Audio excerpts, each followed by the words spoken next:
જોવા જાવ તો 3-4 વર્ષથી આ કામ ચાલુ છે, પણ હજુ કંઈ એનો મેળ પડ્યો નથી. હવે કોન્ટ્રાક્ટરો શું કરે છે, સત્તાધારી પાર્ટી શું કરે છે કે ખબર નથી. આ અમારા ટેક્સના પૈસા છે. અત્યારે આપ જોઈ શકો છો કે ટ્રાફિકની એટલી બધી મગજમારી છે, પણ હવે અહીંયા નાના બાળકોને નીકળવામાં, ઘરડા માણસોને નીકળવામાં, લેડીઝોને નીકળવામાં તકલીફ પડે છે. રોજબરોજ એક્સિડન્ટો થાય છે. એટલે આ અમે તો એવું ઈચ્છીએ છીએ કે ભાઈ વિકાસ થવો જોઈએ.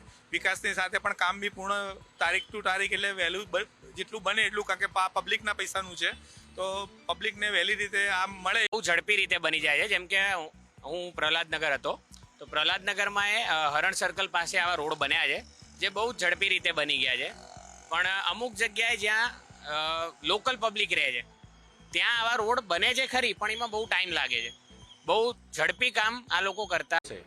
भारतीय जनता पार्टी हर एक वार्ड में 2 व्हाइट टॉपिंग रोड बनाने के दावे करती थी, यानी कि 96 व्हाइट टॉपिंग के रोड बनाने थे, लेकिन धीमी गति के कारण कहीं ना कहीं 50 भी व्हाइट टॉपिंग के रोड भारतीय जनता पार्टी नहीं बना पाई है। अहमदाबाद म्युनिसिपल कॉरपोरेशन ने अहमदाबाद शहर की जनता की समस्याओं का निराकरण नहीं किया, लेकिन कहीं ना कहीं सर दर्द के समान और समस्याएं बढ़ाते गए। 24-25 की बात करूँ तो अंदाजित 153 किलोमीटरना कुल 256 रोड 665 करोड़ना खर्चे આપણે અમદાવાદ શહેરના રોડોની કામગીરી પૂર્ણ કરી તથા 118 કિલોમીટરના 136 રોડ 651 કરોડના ખર્ચે હાલ કામગીરી પ્રગતિમાં છે તથા 85 કિલોમીટરના કુલ 117 રોડ 382 કરોડના ખર્ચે રોડ બનાવવાનું આ ચાલુ વર્ષે 2026માં બનાવવાનું આયોજન